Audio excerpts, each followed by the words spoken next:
Marketing from Boston University, and a course on entrepreneurship from MIT, USA. Prof. Richie Gupta is received of ICBM IMP Academic Excellence Award 2017 in the category of Best Professor in Advertising. So we have a very excellent lecturer today, and the topic about application of digital marketing. So I strongly believe you will have new knowledge from his lecture. So for those who would like to ask, just in the chat board or directly after Professor Gupta finish deliver his lecture. So the time management, Prof. Gupta, will be 60 minutes, 60 minutes for the lecturer, and then the rest will be QA with the student, because most of them are very excited because we make a poster of you, and they are all very excited about this lecture. So to keep it short, maybe I give the time to you to start. Thank you so much, Professor Yusuf, and so happy to see you again. At the outset, let me thank the Institute for inviting me to deliver a lecture to your students. And thank you for that introduction. So I'll start the... Please, Pak Didin, tolong di switch off ya, supaya tidak disturbing Prof. Gupta. Sorry, go ahead.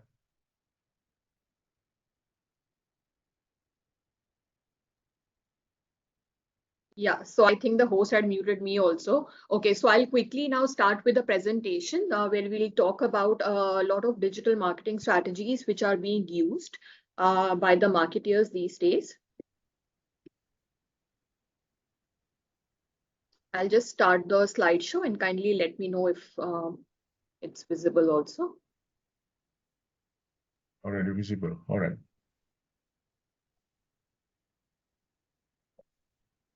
I hope this is visible.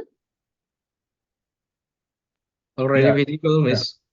Yeah. Already visible. Yeah, okay. So, so today we are going to talk about marketing in the digital era. And what we need to understand is that digital transformation is something which is being talked about everywhere. And digital has become prominent in all the areas of business. So it has become prominent in finance, in accounting, in HR. What we are going to talk about today is more from the marketing perspective. Also, what we are going to talk about, because we are talking about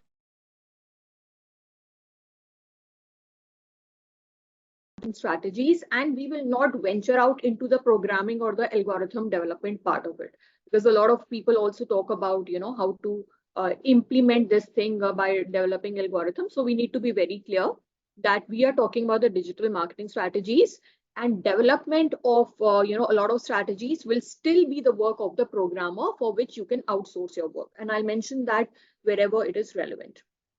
Okay, now starting about the very basic of digital marketing, we'll very quickly have a look at the meaning of digital marketing and what all things are counted in the digital marketing landscape, in terms of what are the basic things that we need to understand before we go on to see what are the strategies that we can design. Okay, now digital marketing, as most of you know, is that particular component of marketing where you are using internet and certain online technologies and devices.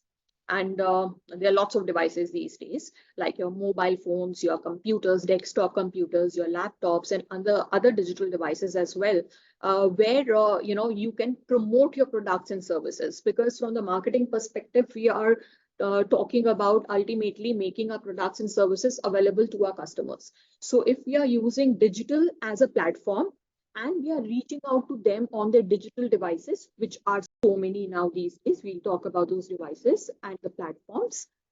So that will be your digital marketing. So in that respect, let us understand what is this digital marketing landscape. So as you can see over here, there are certain components of the digital marketing landscape that are visible over here, and these are the you know, the components of the digital marketing landscape, that we are talking about. So as I said, the very first one is your digital devices.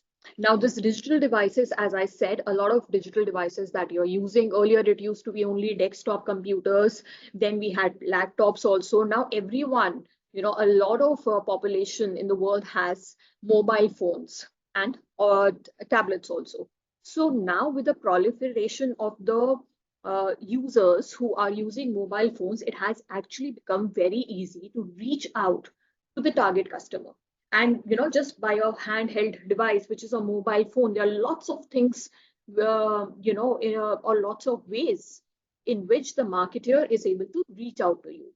And in this particular lecture, we will see different strategies which are being used by marketers of big brands and the brands from all over the world in terms of how they're trying to reach out to their customers in order to grow their business. And by an exposure of all these strategies that we are going to talk about, because you people are MBA students and some of you are working executives, you'll also be able to start thinking in terms of what are the strategies that you will be able to develop for your particular businesses or your lines of interest. So digital devices is a common thing that a lot of people have. So it has become easier for people to reach out to consumers. Then there is a digital platform. So if I'm having a digital device called a mobile phone, so what is a platform on which the marketer would reach out to me? It will either be a social media platform. For example, when I see certain ads on my Instagram feed or in the reels by some influencers, or it is a Facebook sponsored ad that I see, or certain other platforms like YouTube where influencers are making videos and talking about a lot of products. So there are certain social media platforms which have become important. Also, they can reach out to me on my mobile apps. For example, if you're listening music on Spotify and you do not have a premium account, then there are certain ads which will keep playing in between the songs. Similarly, there are lots of others mobile applications like the news apps that you have these days, or even the e-commerce shopping apps, which have a lot of advertisements through which the marketers are trying to reach out to you. But it is not just the advertisement. There are lots of other ways in which these people are going to reach out to you, and we will see a lot of those examples also. Then there is digital media. What is this digital media? It is the promotional content that they are showing to you. For example, if an influencer makes a video of some product, how to use it, these are the benefits, trying to explain the product, then this video that the influencer has recorded is the digital media or the digitized content which has been delivered to you on Instagram Reel, on your phone. So your digital device is the phone, your digital platform is Instagram Reel, and the digital media or the digitalized content is the video that you are seeing. Okay, so these are the three things. And it is not always necessarily in the form of the video. It can be a text message, simple text message, or an audio, or some actionable graphics also which can be used. The next component is your digital data. Now, this digital data can be understood in terms of binary numbers, which are defined in terms of bits, or this is a short form of binary numbers, which are zeros and ones. So programmers who have been doing programming understand this language of binary digits. But this digital data, as I said, is a field where the programmers would be working. This is not the field where the marketeers would be working. So the marketeer's job is to design a strategy. This is the way I want to reach out to my customer. It outsources the work to a programmer who probably makes an algorithm or does some, something or plays something with the digital data, and then makes the algorithm or the services available to you. And in that context, the SEO, the search engine optimization, for example, if you want to achieve that, as a strategist that you want to achieve this, but who will be able to deliver it? An outsourced job given to a firm which specializes in this particular thing. And then we have digital technology. this is a big time thing which is now being used in marketing. And we are going to talk about the most prominent technologies over here, which is augmented reality, virtual reality, and artificial intelligence. A lot of us have already understood what AI can be doing. Probably a lot of you are already aware about ChatGPT, for example, or other kinds of generative AI which has come. But so we are not going to go into that venture of generative AI, but we are going to talk in general about what all things artificial intelligence would be able to do for your designing your particular marketing strategies. So it's the main understanding that we need to have to understand the rest of the content that follows in the presentation.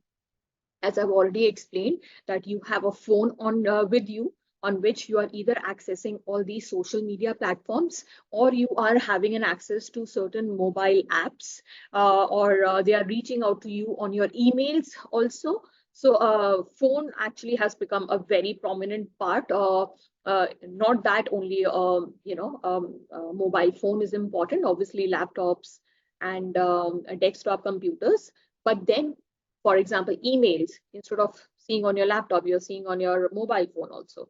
So a lot of things have become easier with this multiplication of users who are actually using social media platforms. And obviously, because they're also having mobile phones, and a lot of things can be accessed on it. Okay. Now, before we understand what are the various strategies that the marketeers are using, these are some of the benefits that they are going to get if they are using these strategies. So, okay. So one is the targeted marketing campaign. That means digital marketing strategies will help you reach out to those specific consumers that you're wanting to target. And this has become possible because you can actually read now each and every customer's particular data and see which are the products or services they are interested in.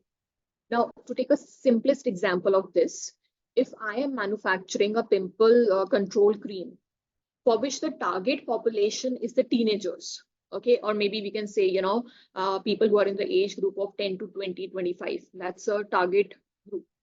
Now, if I show a sponsored post on, say, Facebook, and it's reaching out to everybody of all age groups, of a person who's 50 years of age also, of a person who's probably 40 years of age also, it does not make much sense. So in that case, I need to run a targeted marketing campaign, which would mean that on Facebook ads, for example, allow you to do this. You can select your population.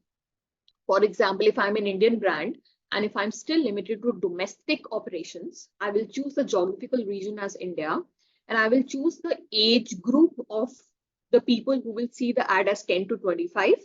And probably I'll also choose the gender, both males and females, because it's not just the females who are having the pimple problem in the teenage years, it's also the males. So when I do this selection, only these people will see the ad on Facebook as a sponsored ad, so that they are able to take an action on the product that I'm advertising. There is no need to show it to a person who's already 30 years of age, because that is not your target market, because a pimple control cream is not meant for a person who's 35 years, 40 years and all.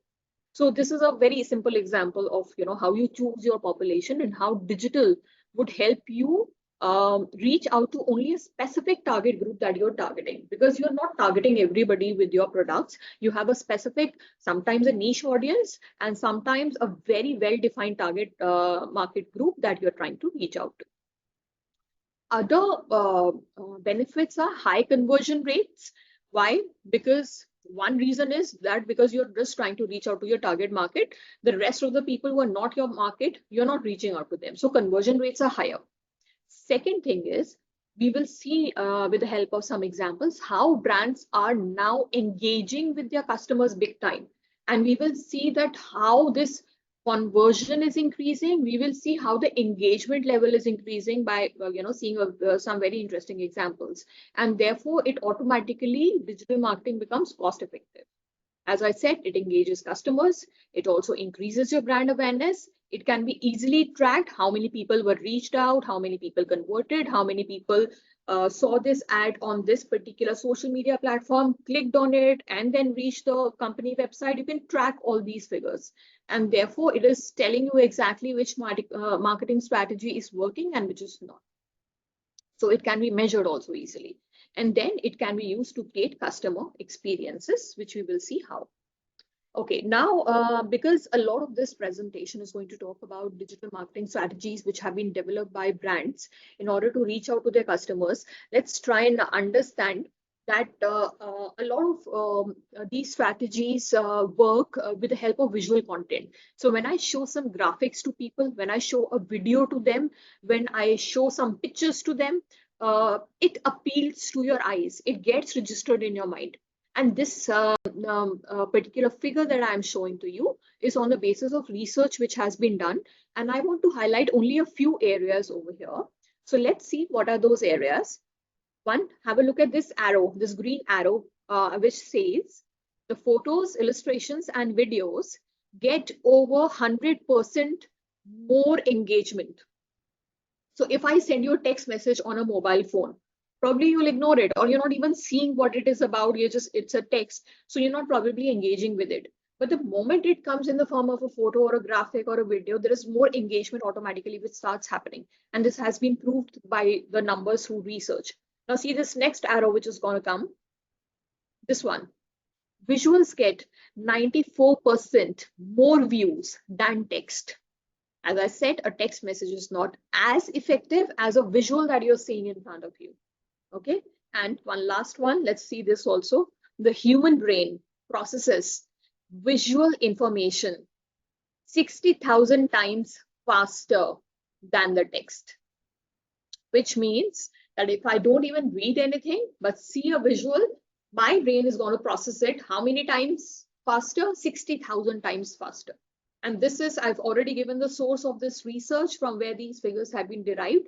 So you can imagine what is that great power of the visual content that you're using in your digital marketing strategies. So a simple text message may not be as effective as a visual content that you're designing for the customers. So a lot of things we are going to see are happening through the visual content. Okay, now because this topic is about designing of the digital marketing strategies, let us understand and see that how this there has been a growing interest towards digital transformation. So there was a time till which the organizations were not actually talking a lot about digital transformation, but then the interest level started coming up from 2015-16 onwards. And as you can see, in January 2019, it actually touched a particular high figure, because by that time, a lot of companies were already doing a lot of digital marketing strategies. A lot of digital technology has started developing. Now, all the more with the coming of, generative AI, ChatGPT, and various other softwares which can help you do your work much faster.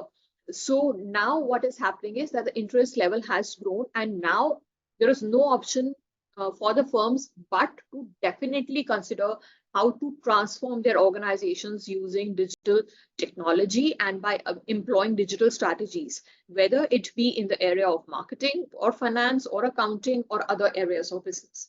Now, what has been pointed out by one of the white papers is also that you need to keep in mind while designing your strategies. So earlier you used to have your platform, maybe your website, company website. So where you were just probably, a platform where you were trying to improve the processes. Okay, let me reduce the lead time for the customer. Let me just do a quick response rate to the customer. But now, obviously that is important, but you need to move to a point where your platforms are going to be now doing a different thing altogether. So what your platforms, whether it be a website or your social media page, or the digital marketing content that you're designing, or the product or the service that you're offering, for example, Netflix offering you certain content. Now, these need to make use of technology that will change the things in which people are interacting with your brand. And I'm going to show you a very interesting example today, one of the examples of Netflix, as to how things have changed and how marketers are making sure that people are interacting very differently with your content, with your brand, with your service. we'll see examples with this particular understanding. And this is one of the examples which happened during COVID, which also defines that why this digital transformation certainly gained a lot of acceleration or speed at the time of COVID. Now, if you remember, so have a look at this. Now, a lot of restaurants, what they did was they started putting their menu in the form of QR codes on certain pages or folders which were put on the restaurant table, so that at the time of COVID, where the safety concern of the people was very high, people would not have to touch the menu cards. They could just scan a QR code and have the entire menu available on their phone. They could order from there and they could pay over there also. So this is something that it looked like. I think it will, okay, so it needs to start from the beginning. So in the meantime, now see, you have added something and there is an order. This will again start this short video. So we'll see how it looked like. So, okay, so at the time of COVID, this was something which was happening. You scan the QR code, you see the menu of the restaurant on the restaurant app. You start scrolling through the menu, you choose your beverage, you choose the food items, the pizza in this case, and obviously you can scroll and have a look at the various variety. You add the items that you want. It shows you the total bill. You confirm the order and the order reaches your table. Once you have to make the payment, you can also make the payment using this particular app. So there was no physical touch of the menu card which was involved. And this was one of the quick response strategies that the restaurants adopted at the time of COVID, where the security, safety concerns were high. Okay, now what are the trends that we are going to talk about in digital marketing in this particular presentation? As I said, that a lot is happening through the digital technology. So we will talk about augmented reality, virtual reality, artificial intelligence, and now how they help in creating customer experiences. Next is the endorsement part, which is done by mainstream celebrities and influencers. But this is one topic which we'll be covering in the next class, that is on next Saturday. So I won't be spending much time on this topic because it's a full topic that we'll be doing next week. We will also talk about the use of chatbots, personalization, shoppable posts, interactive content, social media stories, user-generated content, and the use of QR codes.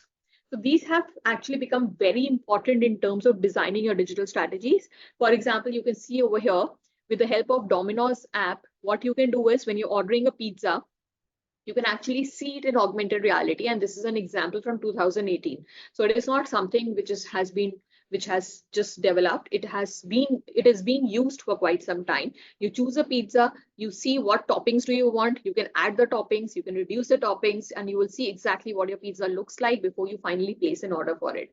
And you can see the Domino's logo also over here, right? So let's start with the different trends in digital marketing. But what goes behind it is also something that I've explained to you at the time of the digital marketing landscape. So there are lots of things which are working behind the scene. When you see an ad, for example, on your phone, okay, or probably you see something as a digital marketing content which is now sent to you as a customer. It could be a personalized shopping list which has been curated for you. So a lot of things, the technology, artificial intelligence, digital data, search engine optimization, there could be lots of things which are happening behind the scene. Okay, so coming on to now the discussion on the technologies part, the augmented reality, virtual reality, and artificial intelligence. As I said, that all these have the capability of creating very unique customer experiences for you, and different brands are creating customer experiences in very different ways. Now, because you are marketing students and because you are studying marketing management in this particular semester, so you'll also know that marketing has evolved over a period of time, and we are living in the era of marketing 5.0. Now, this marketing 4.0 was an era when the social media platforms came up in a very big way and all. And marketing 5.0 is an era where you're talking about the digital technology being used in a very, very big way. But again, the underlying factor or the emphasis again in case of marketing 5.0 is that what you're trying to do is you are trying to create unique customer experiences, which you can see it in the second point over here. Aim of marketing 5.0 is to create a new customer experience that is frictionless and compelling. And if you want to read more about this, then you can read this book by Philip Kotler, which talks about marketing 5.0. As the marketing students, you should know that we are living in the era of marketing 5.0. So marketing has developed over a period of time, moving from marketing 1.0, 2.0, 3.0 to 4.0, which was about, the time when a social media platform and promotions on it become very important. And now it is 5.0, where there is technology introduced, in marketing, and a lot of things are being achieved with the help of this technology. And why are we using this technology? Because we want to create unique customer experiences. Okay, so the first technology that we are going to talk about is augmented reality. Now, what is this augmented reality? I've already explained some points here, but let me just tell you in a very layman language. So this augmented reality is something where, because sometimes students do confuse between augmented reality and virtual reality. So augmented reality is something which will help you combine one real object with one digital object. And when you combine the two, some digital content is created. We will understand this basic meaning of augmented reality with the help of one example over here. A lot of you would have known or would know about the IKEA app, which sells furniture and other things also. Now have a look at this example. Let me say that the IKEA app is offering furniture, and one of the furnitures is this sofa that you see in the mobile phone. So as a user, what I can do is I can choose this sofa that I want to buy for my home, but I do not know that in my living room whether this will look good or not. So I will just pick up my phone, I will point the camera towards my living room, so you can see the living room, and I will take a, I'll just use the AR feature of the IKEA app. Now what this AR feature will do is it will choose or take a photo of my room. The furniture that I've chosen, it will put that piece of furniture in my living room. I can rotate the furniture and see it from various angles and try to figure out whether this will look good in my living room or not. And then accordingly, either shortlist the furniture or go to the showroom and buy it. You can even buy it on the IKEA app. If you're pretty comfortable buying, certain things on the apps, you can even directly buying it after seeing or after being convinced that this will look good in your home. So what have we done over here? We have combined one actual object, which is the picture of your living room. This is the actual living room in which you are seeing the sofa. So one actual object with one digital object. What is a digital object? That sofa which is existing on the IKEA app. It's a digital object. It is not a real object for you. You are seeing it in the digital space. So when this actual object combines with a digital object, the combination will produce a digital content. This digital content is this picture where you are seeing the sofa inside the living room. And this helps you make the decision. This is also something that creates customer experiences, gives customer a more conviction and satisfaction that yes, this is something which is good. And some people are even doing it for fun, right? So you are engaging the customer with your brand, and you are providing certain helpful features through the, the augmented reality feature in your IKEA app. But this is not the only example. Let's have a look at this example.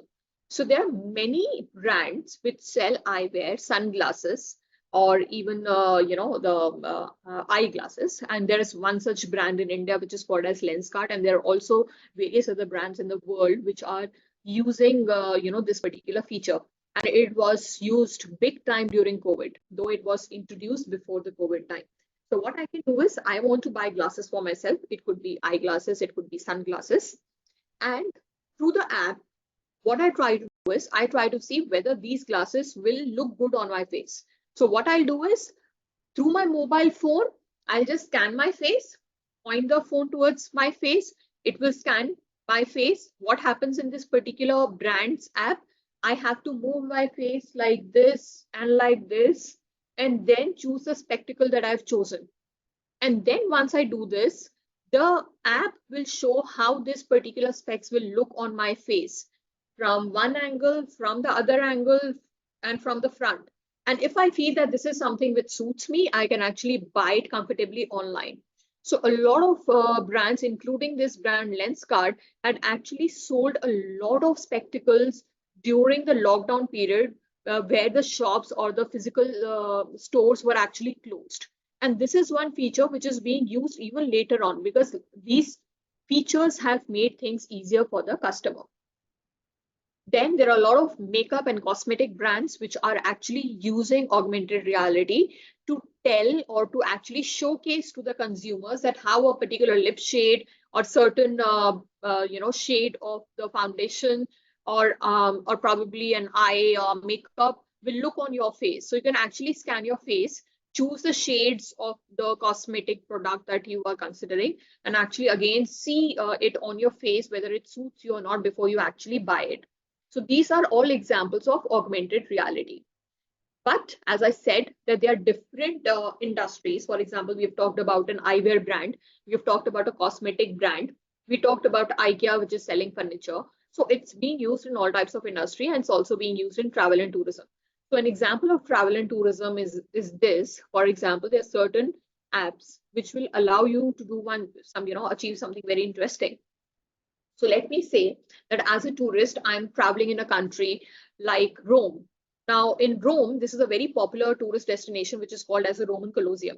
Now, as a tourist, when I reach this destination, let me say that I don't have much information about what this place is about. Not everybody knows what is Roman Colosseum.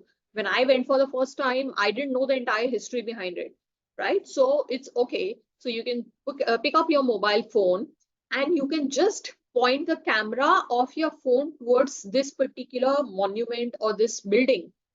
And the AR app, obviously you are using some app over here, the AR app will actually figure out very quickly that, okay, this is the place where you're standing. And it also gives you a brief history about what this place is about. So you know exactly where you're standing. You're not just trying to figure out where I am, right? So this is the use of AR in travel and tourism and in maps. So it's not just, the Google Maps, which we have been using for a long time, which shows you the street view and where the traffic is there. But now the AR in maps is actually showing you real time how you can travel from one place to another.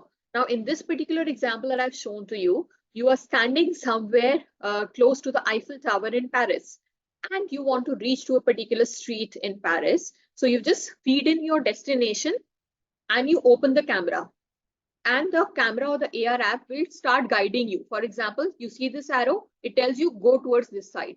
Once you go towards this side, it will tell you where exactly to go straight and all. So you just have to keep your camera on. It will keep telling you the directions. You can actually see the entire street rather than, just the streets on the Google map. You can actually see the entire picture where you're supposed to go, just the way it is guiding you over here. So this is also the use of AR in maps. And in all these examples, what are we doing?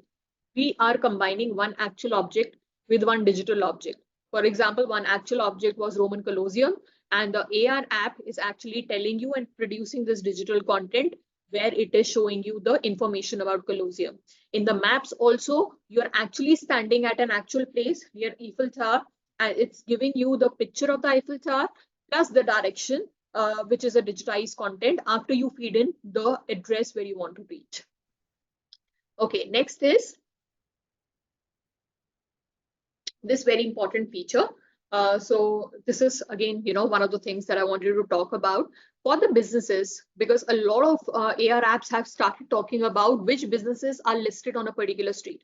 So let me say again, as a tourist or even as a resident of a particular country, I reach a new place where I don't know where exactly is a bank. I'm feeling very hungry. I want to eat something. Maybe I'm trying to find a restaurant or a coffee shop. So I just open up the AR app and I see exactly, as you can see in the picture, where the bank is, where McDonald's is, or where is, probably some coffee shop. So it's actually, giving you a lot of things which are available on this particular street, which businesses exist on this street. And therefore, it has become very important for the business houses or, the restaurants or the coffee shops to make sure that their products, their institutes, their cafeterias are listed on those AR apps so that people can easily find them. So this could be one kind of an a presentation of how it looks like. But then what's the other kind of interaction where such a thing happens? So either it lists it or it shows you certain pictures where you can click and easily see, are you looking for shopping, are you looking for a restaurant? So there are various kinds of interactions that the consumers can do, and different kinds of AR apps will present the information to you in a different way. And over a period of time and over a period of years, the AR apps have made it easier that just by standing at one particular place, pointing your mobile phone towards a particular street can give you so much of information where you can actually just stand and make a decision where you want to go, where you want to buy movie tickets from, where do you want to eat, and other such things. Okay, this is now going to come in a very, very big way because retail sector is a big, big thing. So now AR is the next big thing in retail. Now, what can I do? I can enter a retail shop. For example, I entered the Zara shop. I can point my phone, I can open the Zara app on my phone. I point the phone towards the shop and it shows me this is the shelf where I get 40% off. This is the shelf where I get the hot deals. This is the shelf where I get a special price. This is not the only thing. Have a look at this. Now, when I have or probably point my phone, using a Zara app, for example, if it's a Zara showroom, it will tell me exactly what is the name of the dress, what is the price of the product. Obviously, some more information where probably it could talk about is it a cotton dress, or it could talk about the material, or it could talk about certain other specifications of the dresses in this case, or the shoes or handbags that you're trying to, shortlist for purchase. So you don't have to actually go read the entire instructions which are given on the label, which are there on the dresses or on the shoes or other accessories. So a lot of things can be facilitated over here. And this is something which is really changing retail in a big, big way. Now, again, something which has been used now for quite some time. It's again not a new thing, but for the last 2 or 3 years, it is being used, is something which is called as the AR mirrors. Again, what is the objective? The objective is to create the customer experience. For example, have a look at this AR mirror, which is inside a retail shop. I'm not reading the messages right now in the chat because, as has been said, I think, all the questions would be taken up later on, unless and until, okay, maybe I'll come to all these questions later on. Okay, so let me just quickly complete the lecture. So as I said, the objective is to create customer experience. What are you trying to achieve through this AR mirror is that this lady who's wanting to buy a dress,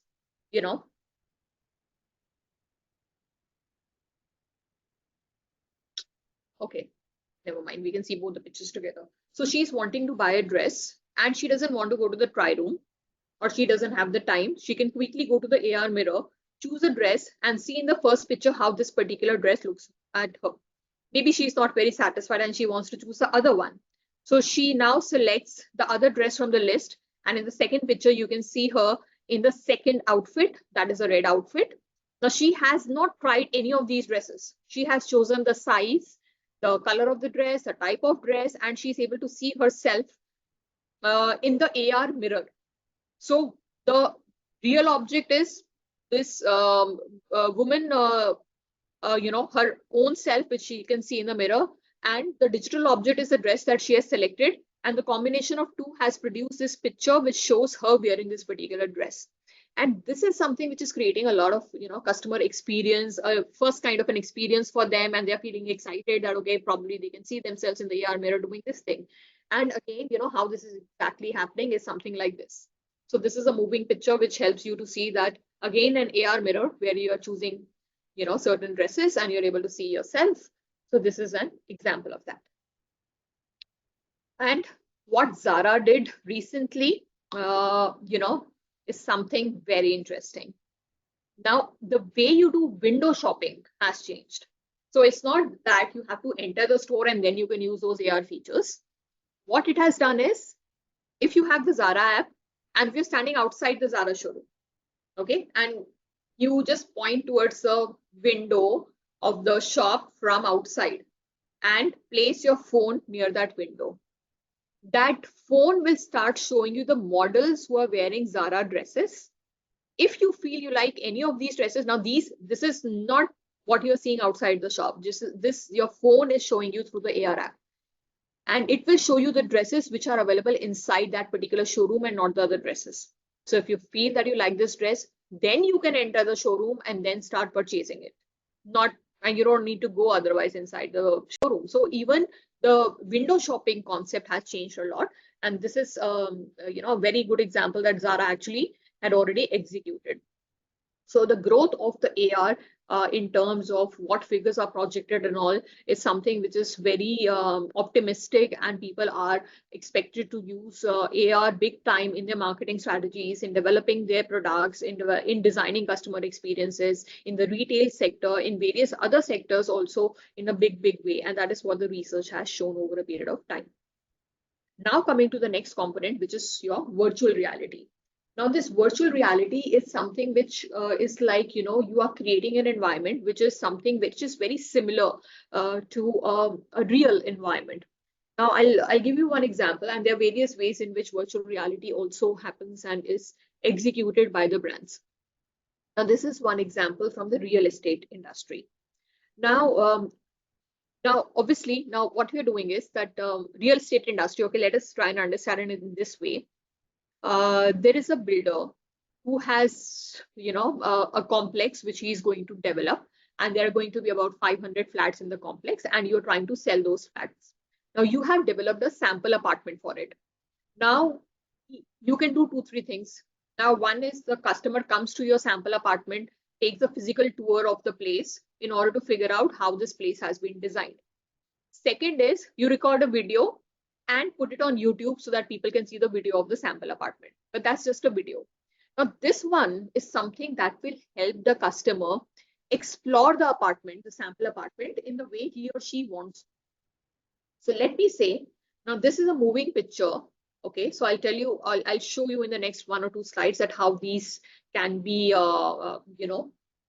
experienced by the customer in different ways. And we will also see one example right now, and you will experience it for yourself.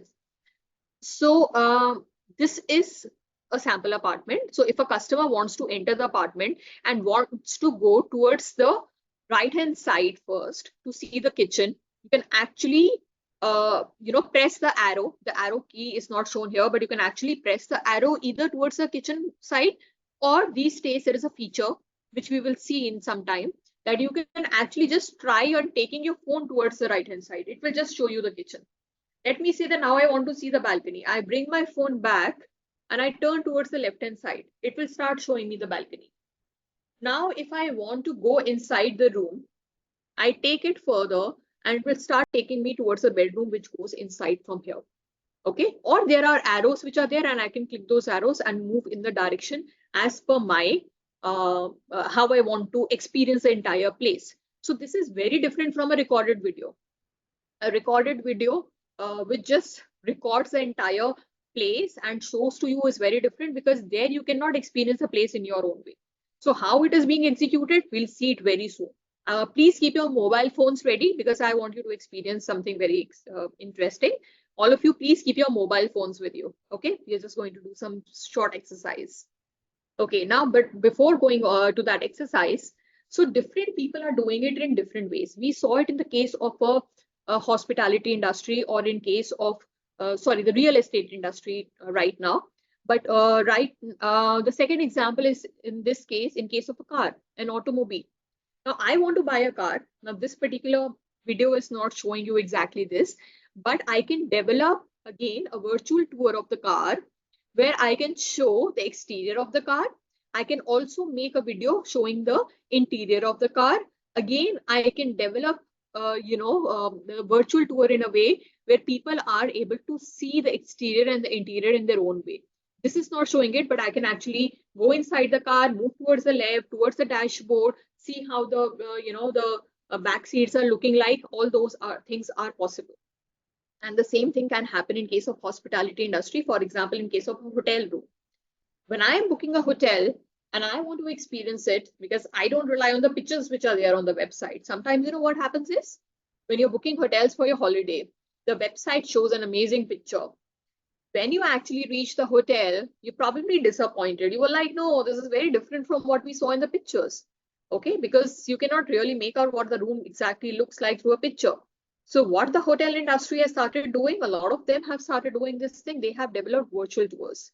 And you can actually experience the room in this way to see how the hotel room will actually look like. And actually, you know, when you reach there, you will find out, yes, this was exactly what we saw on the website. So you won't be disappointed anymore. Hotel industry is trying to reach out to its customers to give them more conviction in terms of what they will get when they book a hotel room, and so that they are not disappointed. Okay. Then a lot of tourist places have started developing virtual reality tours. Now, this particular picture shows you some control arrows. On the extreme right-hand side, you can see arrows which are pointing towards up and down, left and right. There's also a zoom feature for plus and minus. So you can actually zoom a particular place. You can move towards the left, towards the right, using these arrows.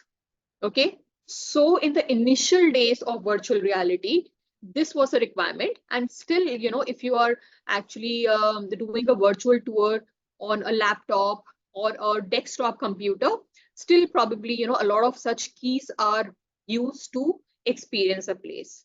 But because a lot of things are also experienced by people on the mobile phones, we will see how now this can be designed.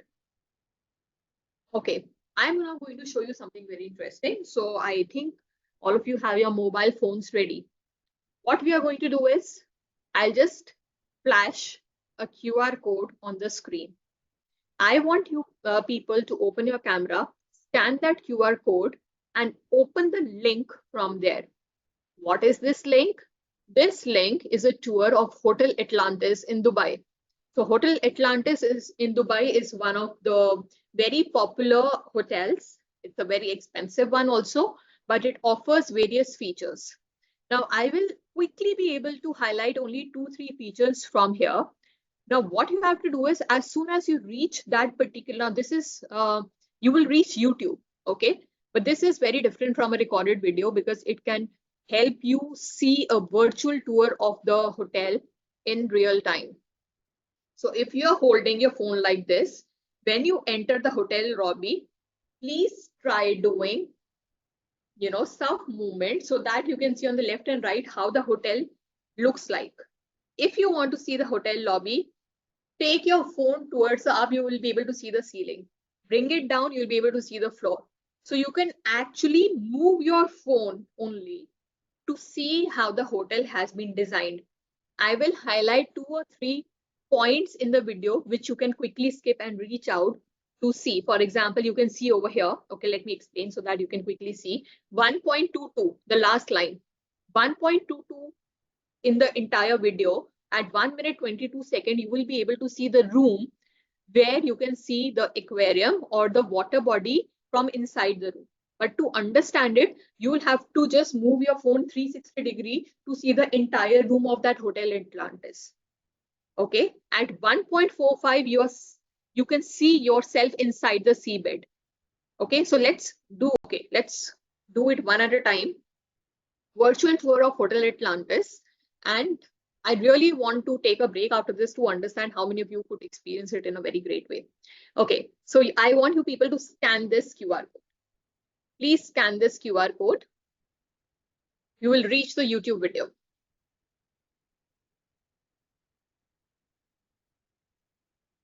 Okay, now what I want you to do is start seeing the hotel. You enter the lobby. Please move right and left. I'm not doing it right now, but I'm just guiding you. If you take your phone towards the up, you will see the ceiling and you can see the floor and you can start experiencing the place. We can take out 1 or 2 minutes to do this. I hope you people have already started doing this. I'm just trying to see the, okay.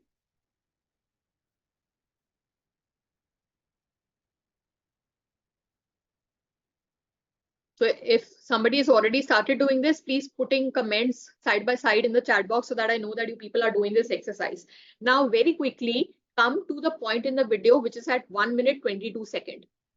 As I said, that this is the room with the water body view. Do a 360-degree turn along with your mobile phone. Can you see the room and the water body inside the room? Can you see this? Yes? Yes, I can see. Yeah, that's great. Now quickly come at 1 minute 45 seconds. Now what you're doing is you're standing on the riverbed. Take the phone, point it towards the up. You will be seeing outside the riverbed, the top, the sky. And if you take it to the bottom, you will be seeing the riverbed. Can you see that? Yes, bro. Yes. Yes. Okay, now come to 2.20 very quickly. Now there is a dolphin which is there. Now, if you point your phone towards bottom, you will see it inside the riverbed. How much of it is inside the riverbed and how much is on the top? You can actually move up and down to see how this dolphin is actually looking like. Okay, I just pointed out a few things over here. There are lots of things to be explored. Every time you move towards the right, towards the left, you will explore the video in a very different way. So later on, probably you can just save this, bookmark this YouTube video on your phone, and you can actually do it in a detailed way later on. And this is just to give you an example of how a virtual tour is created. So in the initial days, it was not possible that you're just moving your phone and doing a virtual tour. But now, as you can see, it has become so very easy. And this, what is it doing? First, it is giving you the real experience of how the hotel room will look like, what the hotel is all about. Plus, it is creating an experience for the customer. Something that we said that it is very important in case of marketing 5.0, right? So this is one of the exercises. Now let's come to the next thing. Now this is again a very interesting part, artificial intelligence. Everybody is talking about it. And what we can achieve with the help of this particular technology is something that we can't even imagine at this point of time. There are certain things which have already started happening, which we never thought could happen, right? And this is one section using artificial intelligence. When we come to one of the strategies, probably in this class, I'm going to give you one free business idea which can earn you millions of dollars. Okay, so try and understand it from this point onwards, and how this artificial intelligence works. Okay, so a very quick example. Artificial intelligence, obviously, what is the meaning of it? It is a mix of many different technologies, and it is helping you do a lot of things. So, these technologies, a combination of these technologies will help a business or a particular technology, or the combination which is developed will help you learn, act, and perform with human-like levels of intelligence. So a very simple example is a chatbot interaction. When you order food on Swiggy, for example, there is a chatbot which is interacting with you. Do you have problems with your order? You say yes, it will ask you what is the problem. It will give you options. We'll come to that chatbot thing also. So a lot of things are being achieved through artificial intelligence. We will see different examples of what is happening with the help of this technology. A simple example, when you write a Gmail if you're using Gmail and you're trying to write an email, have you noticed that when you start writing a mail, it automatically starts giving you suggestions of the sentences? Dear so-and-so, how are you? Also, artificial intelligence is, trying to read me as a consumer. So for example, when I write my official emails, probably my last line is that looking forward to hearing from you. So because this artificial intelligence knows that I write this line as my closing sentence, it will automatically suggest that sentence to me. And then probably, just give me 1 minute, my laptop battery is going. I just need to put the charger very quickly.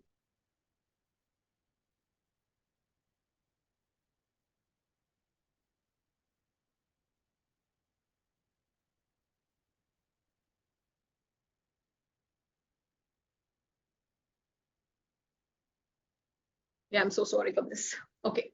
So, so this AI technology will suggest to me what I need to write. I can either choose that suggestion given by the Gmail to me, or I can ignore it also. I can write something else also. But this is a very simple application of writing an email where AI is being used. Then what are the other areas where we are using AI? These are some of the examples. Okay, not everything is necessarily designed as per marketing, but when you are using a lot of things in your smartphone, I'll show you what some of the features of smartphones. When you're designing them, you are using AI for security and surveillance, on social media platforms, e-commerce, navigation, banking and finance sector, autonomous or self-driven vehicles, smart home. These are just few of the applications. So let's talk about some examples that the brands are using and how they're using it in a very big way. But before that, a point of debate where a lot of people say that AI is going to take away a lot of jobs. This is something that people have been saying over a period of time, that, and especially after coming of generative AI, and nobody needs a content creator right now. The chat GPT can write content for you, or nobody needs, this particular job of an accountant, because the software and AI along with the software can solve it for you. So there is a lot of debate which is going on also about the kind of, the jobs which AI is going to take away from you. But there have been reports by a lot of, consulting firms, and also by a top institutes of the world, where they have said that we do agree that AI is actually going to take away some jobs, but that doesn't mean that jobs are going to become few in number. What is now the difference? The difference is that many more new jobs will be created. If AI taking away 100 jobs from you, it will create 500 more. But to do those 500 jobs, you will need a different kind of a skill set altogether.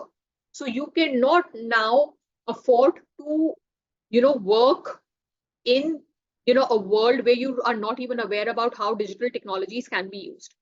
When, as a manager, you are developing strategies, you need to know how a particular technology or digital strategy can be applied in case of my business, so that I'm able to take it forward. So you cannot now just say that, no, digital is not good for me. Yes, it has its disadvantages, there are security issues and other things, but they can be handled. You have to develop your skill set if you have to survive in future, right? For example, this presentation that we are doing, this will help you develop your skill set to take certain decisions for your business in future. Now, okay, now this is one example of any e-commerce site where AI is being used. It is also an example of personalization, which we will take up as a strategy. So when I do shopping on e-commerce, and there is one particular dress that probably I liked, or probably I bought in future. So now AI is going to build a product recommendation for me. Okay, and that is the kind of content that it is generating for me. So dresses recommended for you, just like Netflix recommendations, we recommend these shows for you on the basis of what you have viewed earlier. So now this is personalized. What is personalized? This AI feature or this content which has been designed for me, depending on what has been my purchase history, because AI understands specifically me as a consumer, and to a second consumer, a different list would be shown. I'll give you one interesting example, and this has happened at least 5-6 years back. And e-commerce sites had just started, picking up in India. So there was a particular site from where I used to do a lot of apparel shopping. And imagine I receive a message, from that site. Since this is your favorite color, therefore we recommend these dresses for you. And then I was like, how do they know this is my favorite color? And then I just saw the recommended dresses, and it was exactly, looked like something that I would actually want to buy. And that was the time where AI had already started working.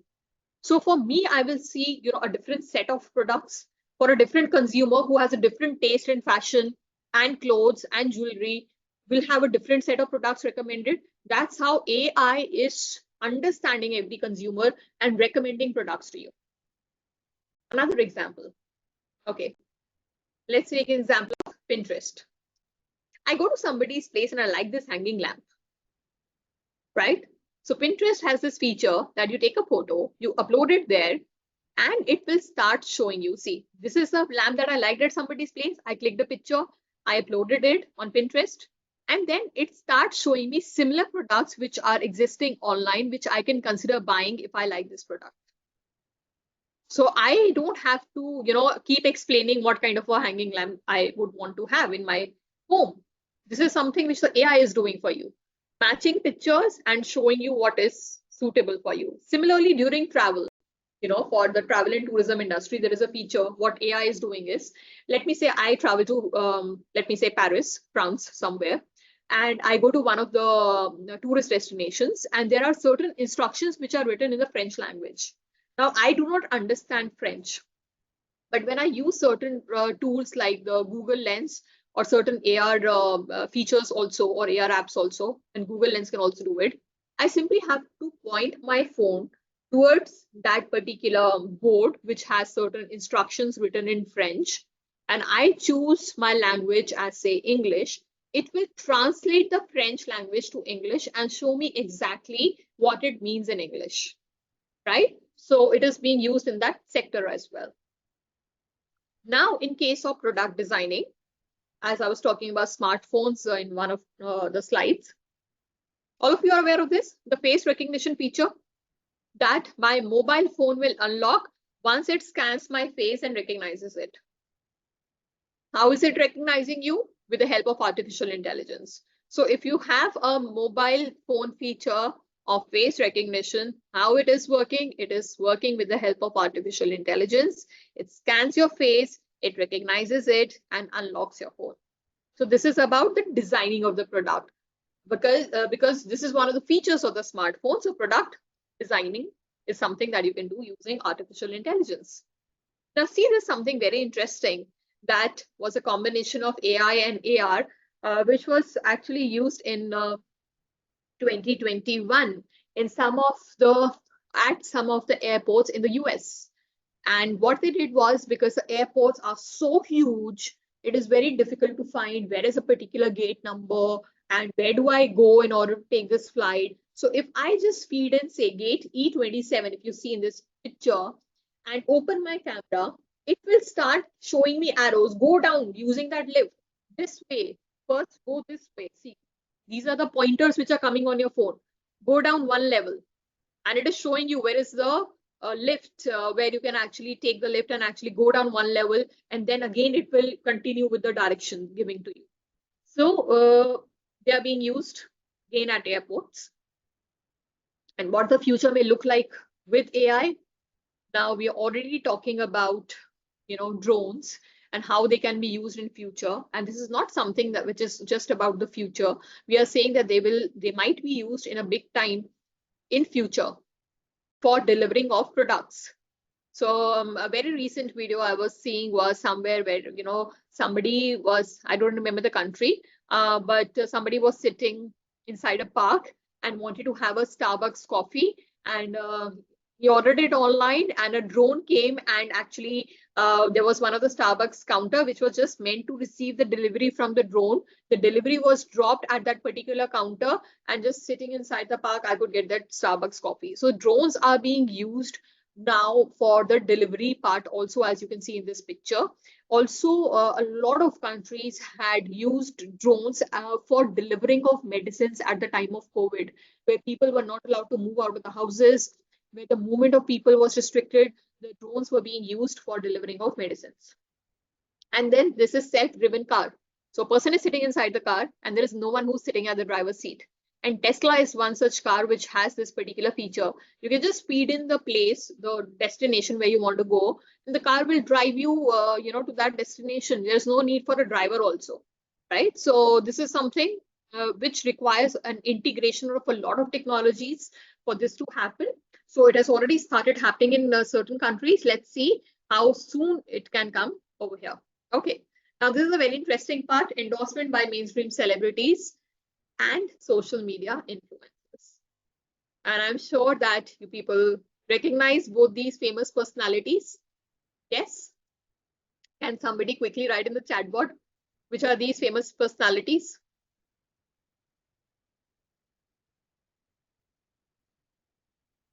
Okay, you recognize them, but who are they? Can I have the name? They're two footballers. So who are the footballers? Cristiano. Yeah, Cristiano Ronaldo and Messi. Yes. So as I pointed out at the beginning of the lecture, so again, a very interesting topic of influencer marketing, how the mainstream celebrities are doing promotions on digital platforms, how the influencers are doing it, but we are going to discuss it in our next class, right? So I'm not spending time on this particular strategy of digital marketing in today's class, but how the mainstream celebrities are doing it, how the influencers are doing is something that we'll take up in the next class. So skipping this point for now. Coming to the next one, use of chatbots, which I was telling you is again something which is designed using the artificial intelligence. Now, what are the benefits of a chatbot? Now, if you have a look at this example of Swiggy, which I mentioned earlier also, when you order your food, and you want to track your order, you can start chatting with people, okay? Chat with us is an option. Now, who are you chatting with? Is this some human being? No. This is, certain human-like conversations which are generated by artificial intelligence-backed chatbots. Have you ever tried using a chatbot where you're trying to track your order, or where you're trying to say that I haven't received one of the items of my order, and what was the problem with the order? This came as, this product did not reach me in the right form. Have you tried using that feature? So that conversation that you're having with a chatbot is something which is designed through the artificial intelligence interaction. So what are the benefits of this chatbot? Now, this is one service which is available to you 24/7. So earlier what used to happen was there was a customer care center where people were sitting personally trying to take your queries. You had to call up a person, then you will wait for somebody to pick up the phone, then they will try to understand their query, then they will ask you the order number, then they will ask you what is the problem, and it took a lot of time. Plus, customer care service center setting up also was very expensive because you required people to sit in the morning shift and in the evening shift, and a lot of people would have to be paid their salaries. But now all this can be achieved through a chatbot. Now, I'm not saying that the customer service centers have vanished. They are still there. For example, in case of big brands like Amazon, but most of the queries they want to resolve using the chatbot. If you're not able to solve the query using a chatbot, then you go to a customer care executive trying to fix your problems. So big brands are still maintaining a lot of customer care support centers along with the chatbots. But a chatbot is something, once you have designed the technology, once you have developed the algorithm, once you know that, okay, this has been developed for my brand, it is there for you. Okay, so you don't have any financial commitments after that, other than upgrading it. So 24/7 availability, instant response to customer queries, and no need for breaks or vacation or overtime pay. Now, have a look at this example of Swiggy. I've already explained to you. This is in case of a banking industry. Let me say now, this is one of the examples of MasterCard. A lot of us are using credit card, right? Now, instead of trying to figure out my emails where I've received my credit card statement, I can simply go to this bank's website where I have a chatbot. They recognize me as soon as I sign in. They know what is my credit card number. I don't have to feed that thing again. So they already recognize me and my credit card number. I can ask them that how much have I spent in the month of, let me say, January 24.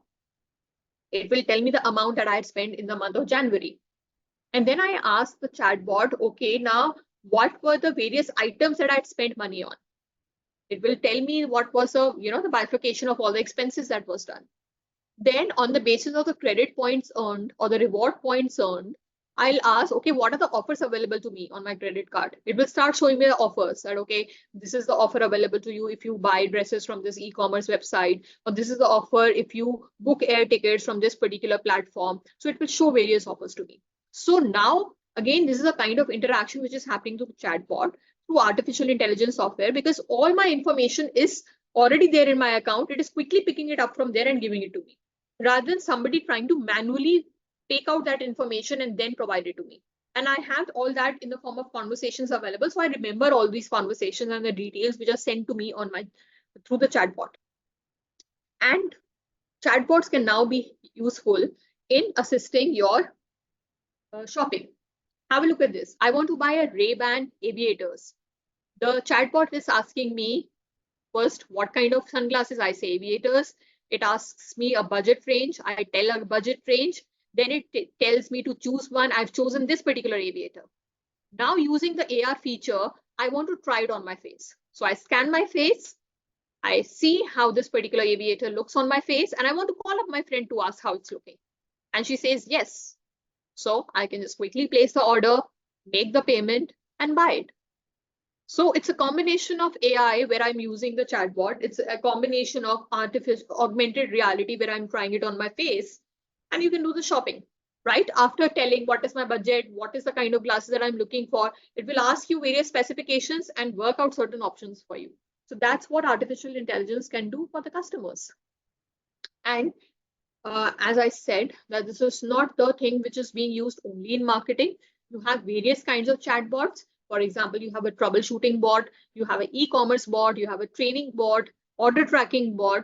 So just to give you a simple example, by the human resource department, now they don't need to arrange for training programs of their employees anymore. The training programs can happen through the chatbot. They can see how much the employee is advancing in training, and everything can happen automatically depending on the various levels at which the employees exist. And it is customized for every employee, that what kind of a training program and questions and things I need to train a particular employee with. Personalization, again, achieved through AI.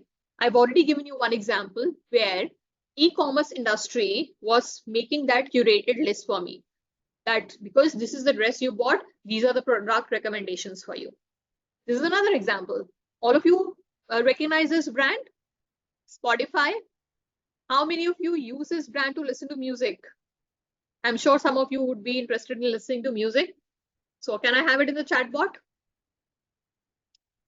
Are there any students of mine over here who are using Spotify to listening to music? Yes or no? Yeah. Quickly. Yes. Yes, we do. Okay, yes. So a lot of them. So thank you for that. Okay, so at least I want to know whether you're listening and how you try to then connect things together. Okay, so what is Spotify doing? Spotify is making certain personalized lists for you. Have you seen certain things like this based on your recent listening, your top mixes? This is just one of the screenshots that I took on the basis of some of the songs that I listened at some particular point of time. So it is making, or it is curating certain lists for you.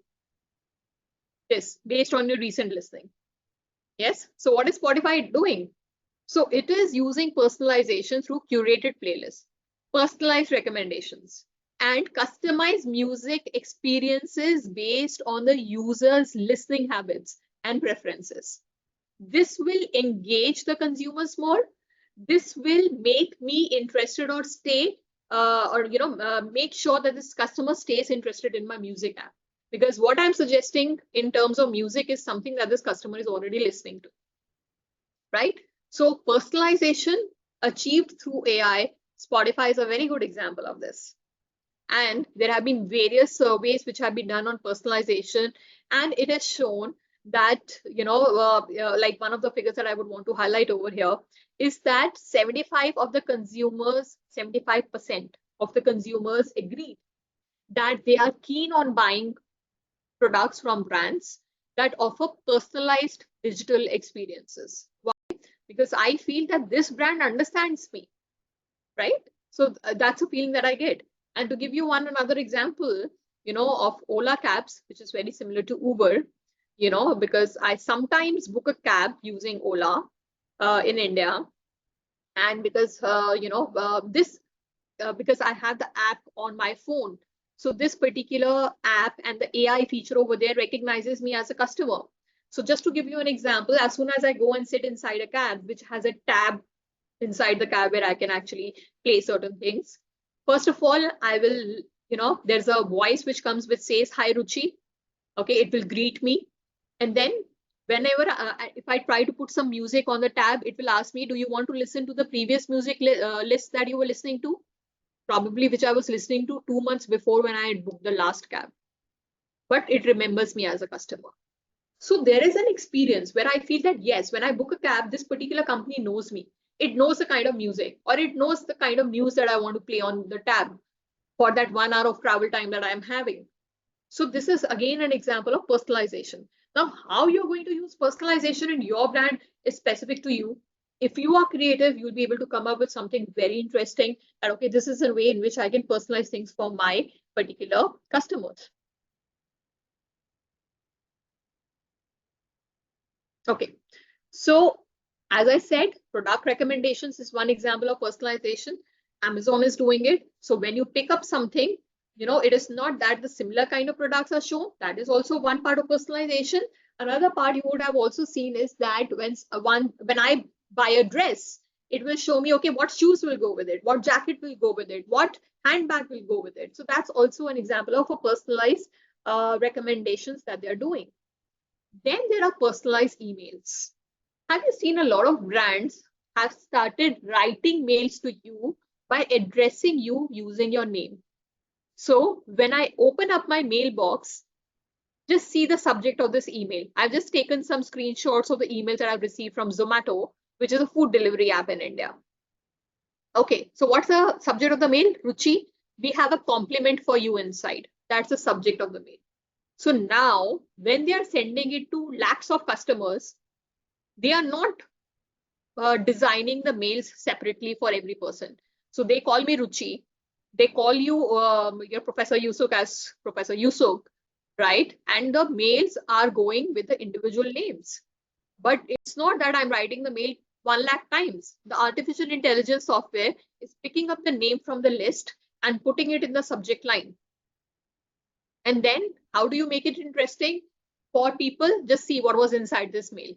You are looking at one of the best people ever, and this person definitely needs to treat themselves to a yummy meal. Order now. This is what I see inside the mail. Now, something very interesting. This does not remain limited to the email. Now, there's another strategy that I'm going to show you right now and how it works, which is something called as a shoppable post. So now, do you see this order now thing, which is highlighted over here? Now, when I open my email and when I click this order now, I will automatically reach the Zomato app where I can order the food, which means that this email is not just a reminder where, okay, I've read the email and I've closed it and then I've not opened the app. If I feel I want to order now, I'll just click at this and I'll reach the app. So now the email conversations can be continued or you can actually carry or transport the consumer from this particular place to another mobile platform where you can actually order your food. And again, an example of personalization, AI, how things can be diverted. And this is exactly what I was talking about, the shoppable post. So what is a shoppable post? Something which will reduce the number of steps involved in shopping. Have a look at this example. This is a sponsored post on Facebook, okay, which is about hometown, which sells a lot of things which are required at home. And this is an Instagram sponsored ad, which is again about a particular type of furniture. Now there are arrows which are going to come. Please have a look at this arrow. Do you see this? Shop now. As soon as I click on this shop now, it will take me to the site of this particular sofa of this particular website so that I can immediately buy it. Another arrow, this shop now. So why am I giving this feature shop now? Because I am trying to reduce. See, I find this piece very interesting. I feel this will really look good on my, in one of the rooms in my home. But trying to figure out the website and exact piece of furniture will take a lot of time for the consumer. I might not be able to find it on the website because there are 10,000 products on the website. So how do they ensure that if a customer who's seeing this ad will actually buy it also?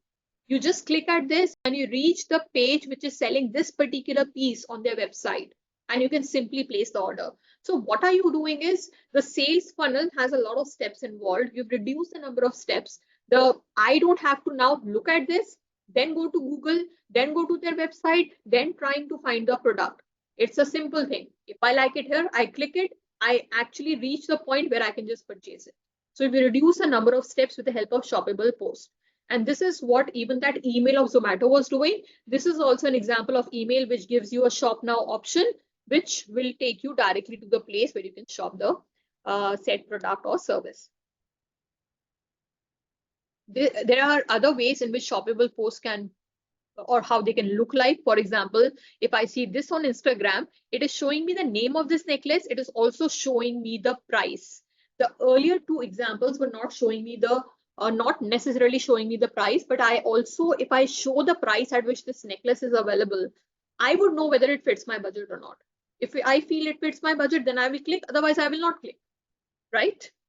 Now, see a moving picture. We will see how the shoppable post happens. Okay. So there is a website. I like this. I click on it. I simply go to their website where this is available. It tells me how much amount I need to pay. I just pay that amount and the shopping is done. I don't have to go to Google to open the website to search for this product. It just happens automatically in a few seconds. And so you are making things easier for the customer. Also trying to ensure that if the customer has liked your product by seeing your ad, he or she actually ends up buying it. Now, okay, so now has a, we have come to a point where I'll explain the strategy to you and also give you one free business idea today. Okay, so interactive content.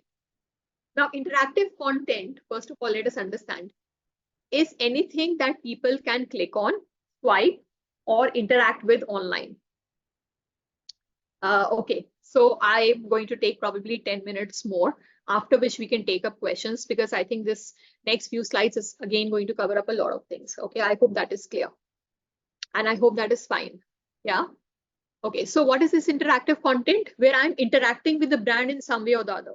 What are the various ways in which I can interact with the brand? I can do some quizzes and polls with my customers to keep them engaged. Or I can make some augmented reality ads or some virtual tours, as we had seen earlier. Again, please keep your phone ready. We are going to do something interesting. Okay.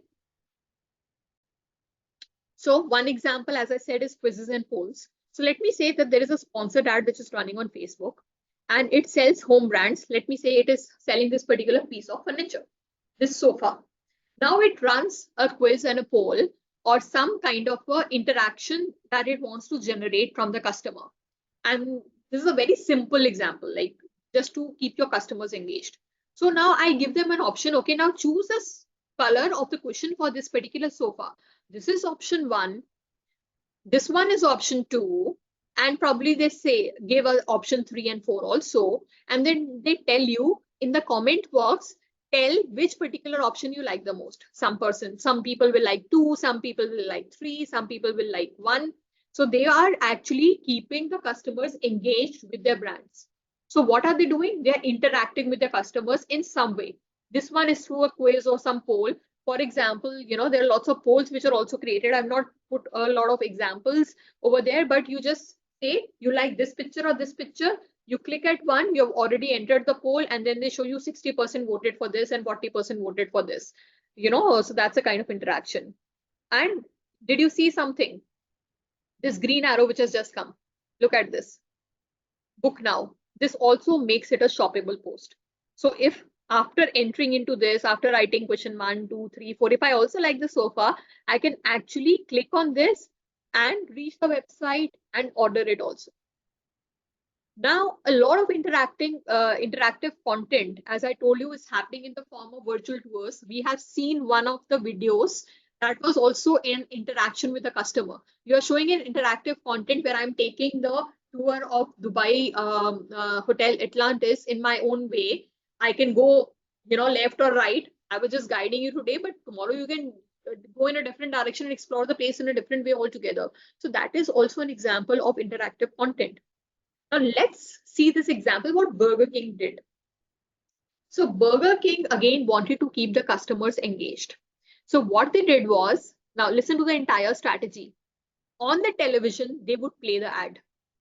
When the ad would come, you see this picture of the burger with the QR code. We will see how they actually executed it. So this QR code on the entire TV frame, it was moving from here to there, to there, to there, like this. It was moving. And the competition or the contest was that you have to keep your phone ready. As soon as this particular ad comes on television, you have to catch the QR code and scan it. If you are able to scan it in real time and click on it, enter the contest, you will win some burgers from Burger King. but you cannot do it after the ad has finished. So if the ad is there for about 40 seconds on the television or for 1 minute, during that 1 minute time is the time when you have to actually do it. And when this campaign was run, people were actually trying to, just catch the QR code, and let's see how that QR code was moving on the television screen and how easy it would have been to catch it. So if you have your mobile phones ready, now scan this particular code now, which is there on the screen, the one with the yellow arrow, and see that how this actually looked like on the television screen. Please scan this and let me know whether you've tried it.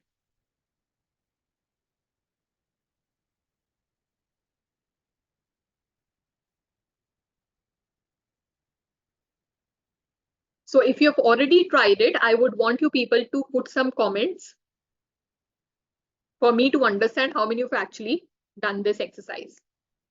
Did you see how it actually looked like on a television screen? I'm waiting for your responses. Yes. So it wasn't very easy to catch the QR code. So if you're seeing that how this QR code is running on the television screen, so to take a camera and to catch it in real time, and if you were able to do it, you were winning free burgers from Burger King. So what has Burger King done now? It kept the customer engaged. There was some kind of an excitement. The contest was interesting, and they were actually using digital technology. A QR code is necessarily something which is a digital strategy that you're using, and we are going to talk about the QR code thing also. But this was something that actually kept the customers engaged, and these days the customers want such engaging content from the brand. Okay. So as I said, the strategy helps in achieving better customer engagement. Okay. Now let's have a look at something very interesting.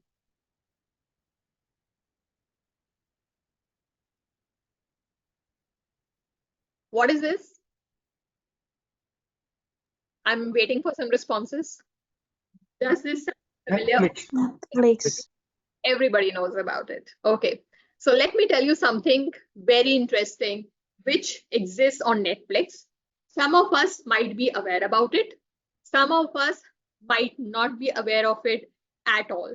So this is one of the, you can say, assignments that I'm giving to you to do this entire week, and it will be an interesting one to do. So there is some interactive content which is existing on Netflix, right? Now for Netflix, it is an OTT platform. So what is its product offering? The product offering are the movies, the shows, the content it is showing to you, right? So for Netflix marketing strategy, the product part is the content that it is designing for you. And because we are talking about interactive content where the customers are able to interact with you, right? That's exactly what we are saying. So that is what Netflix also has. Not something which is a very new feature, but it is there, and it is something really worth trying. So let me show you something which is there,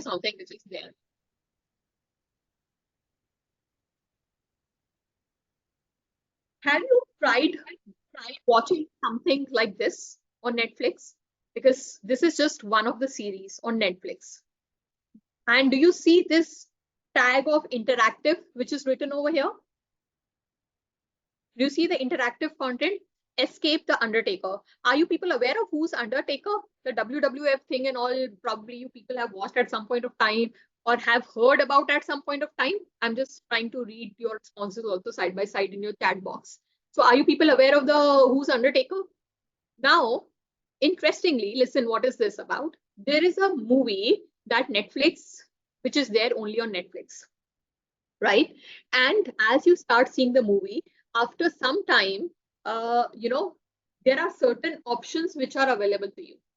So I'll just show you how those options look like. So there is a story where there is an undertaker, and there are three people again from the same arena which come to his place, and there's a story which develops over here. So, okay, in the next slide, let's see. Now this is one of the scenes from the movie. So these three people want to steal something from that, the undertaker's place, and after some point, after 10 minutes, after 5 minutes, you will see options on your screen. Do you see two options on your screen which are like stay positive or join undertaker?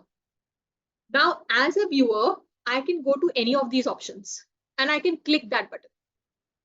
Once I click a particular option, the story for that option will be different. If I choose the first option, the story for that option will be different. So they have recorded various permutations and combinations of the stories. Now, once the story proceeds after 5 minutes, then again there'll be 2 or 3 options for you. You again choose one of those options and the story proceeds accordingly. So now it is not a movie which has been recorded and presented to me to enjoy. Now I am deciding how I want this story to proceed. Are you understanding? How many of you have tried this interactive content on Netflix? Anybody? Yes or no? Anybody who has tried an interactive content on Netflix, please say yes or no, so that I know. Okay, some of you have tried. So that's great. So, and this is not the only movie. I'll just show you some of the content. So if there are people who haven't tried it, please try it, because this is something which is really interesting. That is how the interaction aspect has been created by Netflix. Now, what is the strategy behind it? One is you you make sure that this customer stays connected. The customer is enjoying. The customer is deciding the whole story himself or herself. But let me say, in the total story, the total number of permutations and combinations of all the options come or calculate to about 25 to 30 in all, the total number of combinations or permutations and combinations. The person who wants to explore all the combinations will come back to that same series 30 times, increasing your viewership time, increasing the customer engagement to your brand. These are also the advantages from the business perspective. And these are some of the other interactive content which is there on Netflix. So for people who haven't tried interactive content, pick up any one of these and try doing the interactive thing, which is your work till the next weekend, till we meet again, and you can try doing this. And anybody who wants a free business idea, I think I will give it at the end of the lecture along with your questions. So a free business idea related to that, which can help you earn millions of dollars, is also waiting. Okay. Okay, now very quickly coming to the use of QR codes. As I said, that QR codes are being used big time by marketers, because we have done our classroom exercises, just 2-3 of them, just scanning the code and seeing what it does. Please keep your mobile phones ready. We will do one quick exercise again. So what are these QR codes doing? So as I said in the beginning, at the time of COVID, the restaurants had started giving their menu in the form of these QR codes. So you can quickly just scan the QR code and you could reach the menu. Now, an interesting thing about the QR code is, and what actually will make your business different from it, is that it is not necessary that every time you have to go to the company web page or the main page of the website when you're using a QR code. As a marketer, what will make your brand different is that once a person is scanning the QR code that you've provided, which particular web page will he land or he land? So in the last semester, when I was taking the class, I had taken an example of Coke, which was using QR code in India on its bottle wrappers. Now that particular scheme is not there anymore, but I could just scan the QR code and I would reach the Coke studio where I could listen to music just by scanning the the QR code, and I could actually see around by moving my phone. I could also see how the Coke studio has been designed. So it was a very good experience, but now the Coke has started using something else using the QR code, and how you are using it depends entirely on you. So the QR codes, all of us know, can be used to make the payments. This is a very common usage now for the QR codes. Now, we have already done this exercise as how this QR code was used to basically conduct a contest by Burger King. So this is another way in which it can be used. There are various other ways. For example, I can scan this QR code. A tourist can get an entire city map when he or she is scanning this QR code. Okay. And when I want to make a payment in a coffee shop, I've already said that payments have become very common using the QR codes. Let's see that how certain marketers have also started using QR codes in the newspaper ads. So I don't know, probably I would want to know from you, maybe in the next class, when you read your newspapers, there are lots of advertisements in the newspapers. A lot of, especially in India, about 80% of the ads now have the QR code in the newspaper ad. So if you see in this particular ad, there is a QR code which is here, this particular place, the middle of the ad, And once you scan this QR code, you enter the contest where you can win the free car. And this is a part of the newspaper ad. This is another ad from an Indian newspaper where they're talking about traveling to Greece. And once I scan this QR code, which is given at the bottom, I get to know more about this place in Greece that they are, promoting for promoting tourism to their country. So QR codes can be, made a part of your marketing promotion and strategies in different ways. Now, this is a very interesting thing. A lot of products that we have in our kitchen, I don't know how many of you have noticed it. At least in India, it has been used in a big time. A lot of products inside your kitchen now have the QR codes on the packaging. So this is like one of the products which is available in many countries. So that's why I've chosen this particular product. And there is a QR code on the back side over here. And this is the zoomed in picture of that QR code. Very quickly, can you just scan this QR code and see what it is giving to you? This is a mayonnaise. The product is mayonnaise dressing. Okay, so I'm waiting for your responses. What exactly could you find by scanning this QR code? What is given on that particular link which opens by scanning this code?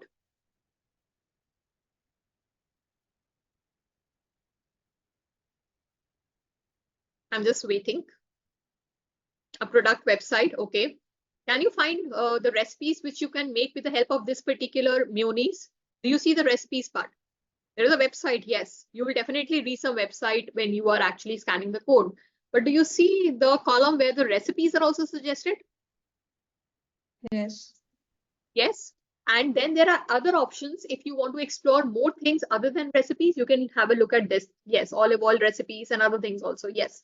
So one way is to take the, so when I'm buying this product, I want to cook something from it, right?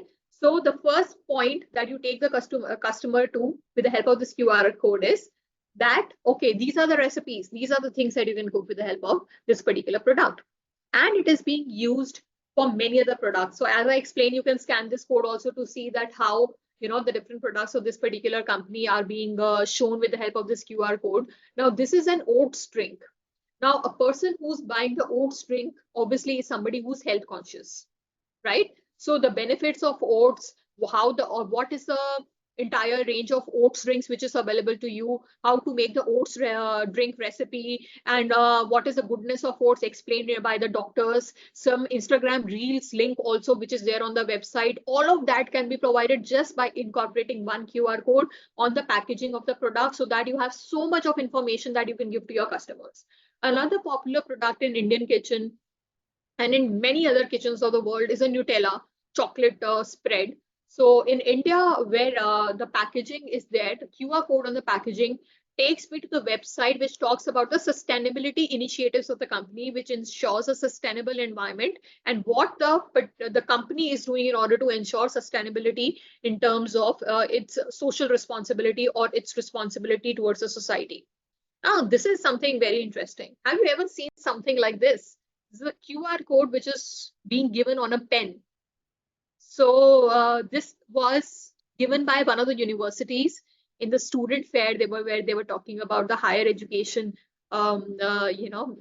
alternatives available in different countries. And as you can see over here, the City University of Hong Kong has given this pen free to a student who's considering studying over there.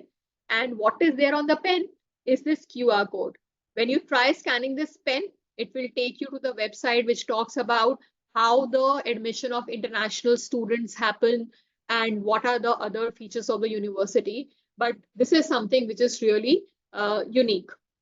So as I said, okay, one more assignment for you is that just go to your kitchen today, just try picking up a lot of products. I don't know in Indonesia how many product packagings are right now having QR codes, but this is a strategy which can actually tell the customer a lot more about your product, your company initiatives, certain interesting things about the product, maybe take them to some Instagram reel. One of the product in my Indian kitchen, which is about the oats biscuit, helps me calculate by scanning the code. It helps me calculate what is my digestive quotient, and accordingly, using AI, also develops a meal plan for me if I want to lose weight. Okay, so the kind of things that you can do with QR is actually amazing. So maybe if you are, working executives, you can try thinking, how can I use my QR to link my product to what the customer wants from my product, and where exactly and what exactly is something that I want to show to my customer once he or she, scans the QR code. This is the last one that we are saying. All these strategies that we have talked about can be incorporated in the form of social media stories, which are highlighted on Instagram and on Facebook. And the Instagram stories would be there only for a set period of time. They would vanish after some period of time, say after 24 hours, but they can now be stored in your archived section, and that social media story can be used again in your social media stories. So if you people are using Facebook and Instagram, you know how these stories work. And the same way, these social media stories are also being used by the brands. Have a look at this. Certain suggestions. So how do I explain these suggestions? Have a look at the arrow. You can give a like, a heart, that means a reaction to this story as a customer.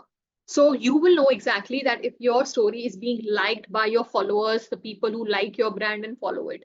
Look at this thing again. Yes or no. You allow the people to enter into a poll. So there's a reaction which they can send. They can actually do a poll, yes or no, right? And there is additional information. So if I click on this, it will give me 7 tips to design the exterior of my home. One more thing. The social media stories help you do a shoppable post, actionable post. As I said, book now, shop now. You can subscribe. So you can go to the this is a social media story that you see. If you like this magazine, Vogue, you can simply click on this and you can subscribe on the magazine. It has also given you what is the amount that you will have to pay and a revised amount, a discounted price at which you can subscribe the magazine. Similarly, when you are also running through other campaigns, you can also incorporate the website name in your social media stories, clubmahindra.com. So if I click on this, I will reach the website. So of this particular club stay vacations. So basically, all those strategies that we have talked about till now, they can be incorporated as a part of your social media stories, again, to keep the customers engaged and to make interactions with your brands more meaningful and easier. Okay, sorry, I think this is the last one. So user-generated content, where you let your users generate some content for you. So you can tell them to enter into a contest, write a slogan for you. And if you like those slogans, you can use them in your product promotion. Also, you can tell some users to take this selfie, send it to you. If your selfie is selected, then you will be put on the social media page of the user. And if the user is excited that, see, I'm on the social media page of Coke because I won the contest, then the user actually starts sharing that page with his or her own audience, with my friends, with my relatives, because I'm excited to show that I was chosen by this brand on the basis of my selfie. So you have a free promotion done by the users coming over there. Also, some of the travel sites like Airbnb, Make My Trip, they tell their users to share their travel stories and send their pictures, so that the others who are wanting to use that particular platform to book their holidays get some kind of a comfort that, okay, this is what the others experience. So we will also have similar good experiences if we book a holiday on this particular website. So user generated content is something that the user is providing to you. You are not even spending any penny on promotion. And what you have done is something which is amazing. The user is doing the promotion for you. The user is sharing his or her pictures with you, and you can just put it on your website and it's a free material developed for you, right? So that's a beauty of a user generated content. So what are the final takeaways from this presentation? We have learned a lot of things. And what we have learned is that digital is definitely growing. And if you want your brand to be seen prominently, then you have to upscale your digital game. You have to go in for digital transformation. You have to use digital technology to design your strategies. But then design your strategies in a way which will design customer experiences. They will remember the way in which they interacted with your brand. Make it creative for the people. Make it relatable for them. Make it easier for customers to engage with your brand. Also, personalization becomes very important. When I know that this brand understands me personally, when Spotify tells me that, okay, this is the list that we made specifically for you, and it has all the songs that I like, or Netflix gives me my recommendations that these are the movies recommended for you, or an Amazon website tells me that these are the products that we picked up for you. I feel that they understand me, and therefore personalization is very important, and it keeps the customers engaged with the brand. Also, shoppable posts are used for reducing the shopping time, and QR codes can be used in a very, very innovative way. As we have seen, we've done all these short exercises of the class today using the QR code, so we can see and we can understand how the customers can actually also reach your brand using the QR codes. So all these are the strategies which can be designed by the marketeers. And if you have understood all these strategies, just with the help of examples at what is happening around the world and what the big brands are doing, a thought-provoking thing that I want to give to you before I move on to the question and answers, and maybe an assignment for you till the next class is, if you are doing MBA, what is the field which excites you? How will you use any of these technologies to create a marketing strategy for your brand?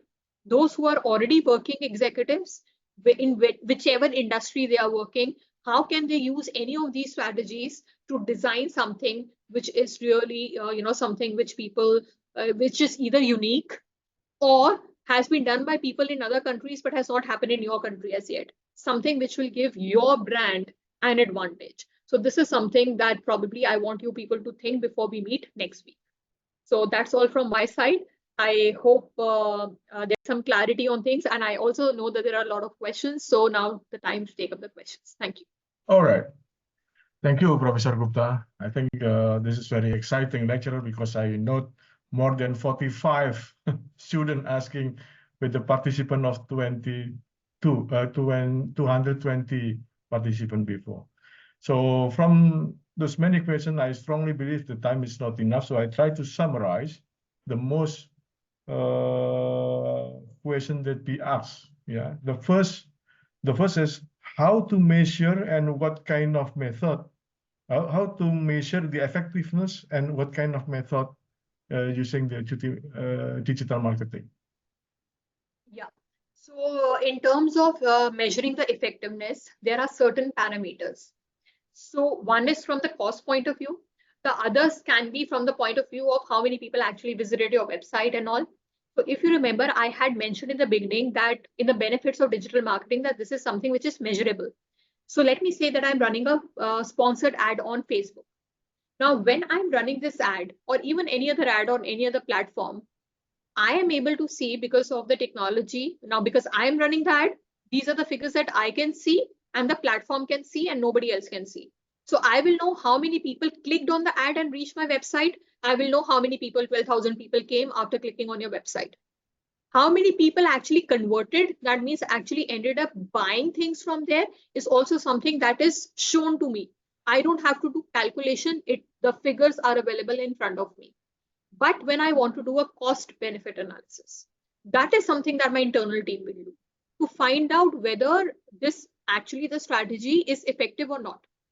Now, all of us are spending some money on digital marketing. It can be a very small fraction of money. It can be a huge amount of money. Okay. So there is a misconception, first of all, that people feel that digital marketing strategies, designing them is very costly. This is something that a lot of people feel. So one thing that I want to tell right now is that if, as a marketer or somebody who's just doing a startup and you have limited funds, digital marketing examples that we have seen today, a lot of them are creative examples which come at very less or no cost at all. For example, one of the last strategies that we were discussing about the user-generated content, which generally happens in case of established brands, but you are getting free content designed for you. Let me say that I've come up with a product. In fact, one of the fairs that I went to the other day, I bought something which was a healthy recipe, which was a new brand which I had come up with, and I wanted to buy it. And being a marketing professor, I couldn't stop myself, but I told them that why don't you give a QR code on your packaging which talks about the nutritional content of your food and give them, some customers other option. Now, giving that QR code to give more information about your brand is zero cost, right? But if you are using AI and if you're spending too much on the technology, you are spending a huge amount of cost. So to find out the effectiveness of that, we will do a cost benefit analysis. Now, I hope Professor Yusuf would remember. So in the second lecture that we're going to have, which is on influencer marketing, we did a few exercises today. So I want to tell this class that we will be doing an exercise next weekend on finding out effectiveness, cost effectiveness of some digital marketing strategies. So I'm keeping that portion for now reserved for the discussion in the next week, because that is one part of a proper discussion that we are going to do in the next week, because influencer marketing also sometimes involves paying a huge amount of money to, for example, Cristiano Ronaldo.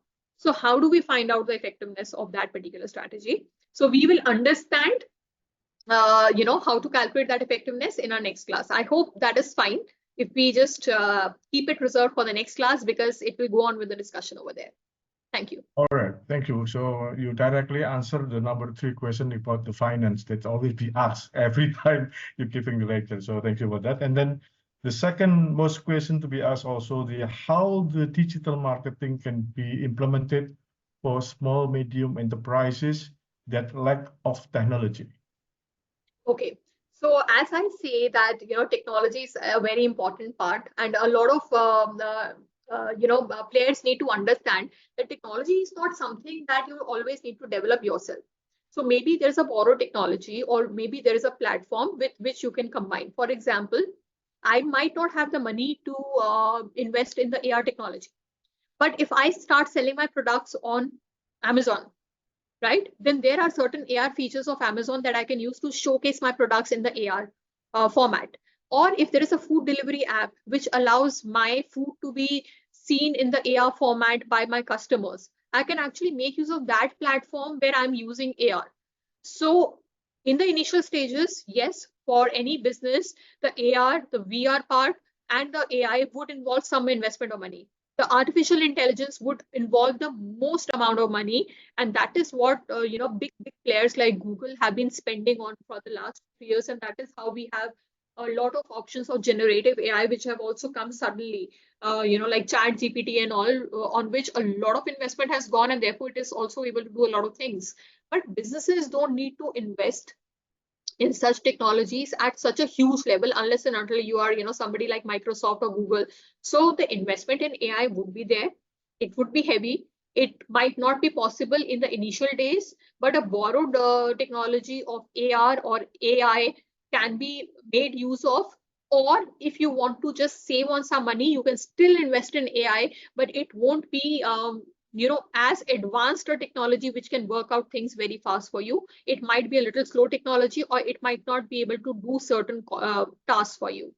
But at the same time, one needs to understand that if I'm not able to use these things in the short run immediately when I start my business, there are 10 other things in digital marketing strategies that I can use without spending much money, and I should resort to those options. So we will also talk about as influencer marketing as one of those strategies where we have less amount of money, and we will talk about how small brands, just by using influencers and paying them either no money, trust me, sometimes some of the influencers will not charge any money. We will talk about examples in the next class. So even without spending any money, they have become so popular on Instagram that they've already started getting a lot of customers, and they start generating revenue without spending much on digital marketing strategies. So that is possible, and more explanation will come as we attend our next lecture, because that will talk about the cost benefit analysis and also about how cost effective sometimes some strategies can be. So not necessarily you have to right from the start you have to go towards the the costlier options. You can choose the less costlier options, develop your business, earn revenue, and then move towards the more costlier options. All right. The next most question to be asked is about the data security and privacy of the customer. How can this digital marketing can keep the data security and privacy of the customer? Yes, so the privacy of the customer is something which has been one of the, people have talked about this thing in the gray area, or one of the limitations that we have in digital marketing, that the entire customer data is out there available with the digital marketer and can be used in different ways. Now, there have been issues earlier, even by big brands like Facebook, whereas there has been a data leak of customers, and those brands have also run into problem. And that is why people do have a lot of trust issues when they are talking about various digital marketing strategies. But what we also need to understand is that there is no escape from digital. So if you feel that, okay, because I don't trust the digital technologies and I want to stay away from all this, you can't do it anymore. Okay, one thing is that if you are still under the impression that your life is private, go and Google yourself on Google, search yourself on Google, you will get to see a lot of your information over there, right? So yes, the privacy issue is there, but then blockchain is one thing which can help you deal with that issue. So the blockchain technologies used in social media marketing, used in advertising context, used by firms will make sure that the security aspect is also maintained. Now, what happened suddenly in the 4-5 years was that digital just exploded. So everybody wanted to just make use of digital without paying much attention to the trust or the privacy issue that the customers do have. But now with big names, being involved in the data privacy issues, companies understand that they will have to win the trust of the people. And if they don't do that, people will not come and interact with those brands or buy products from you or share their information with you.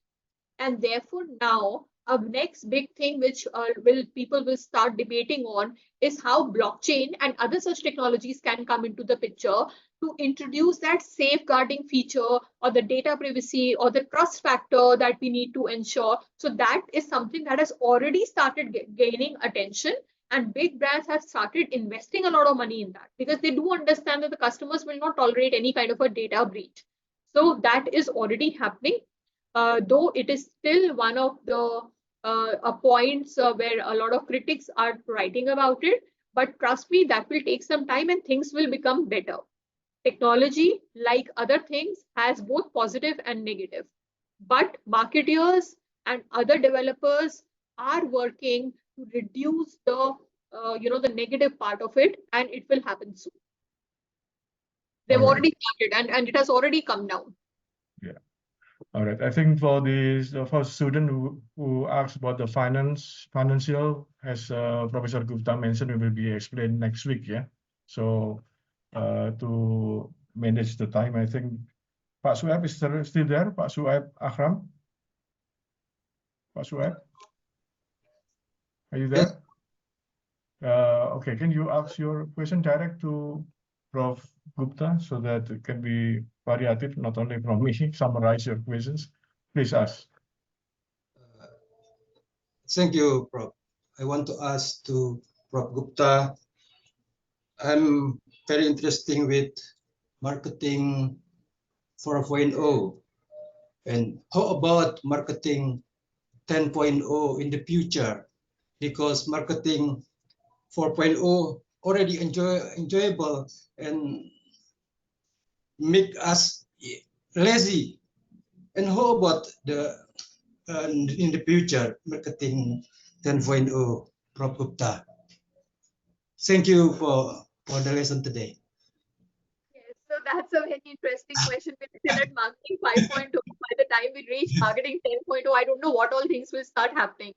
So yeah, so right now we are still trying to figure out that how and what best we can do with the technology in order to create customer experiences. So if time permits, let me give you that one free business idea. If like you people are interested in, probably that is something that will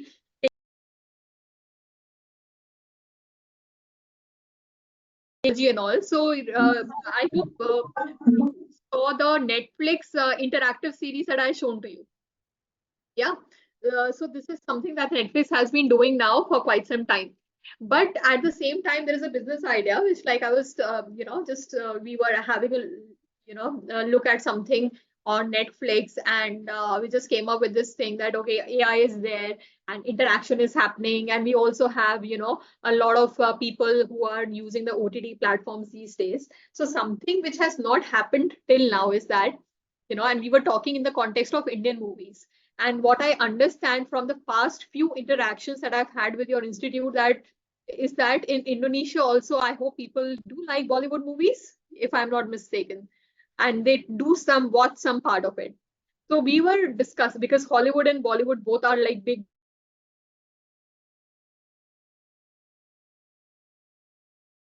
Freeze, Prof. Gupta. It is freeze. Yes, Mr. Gupta.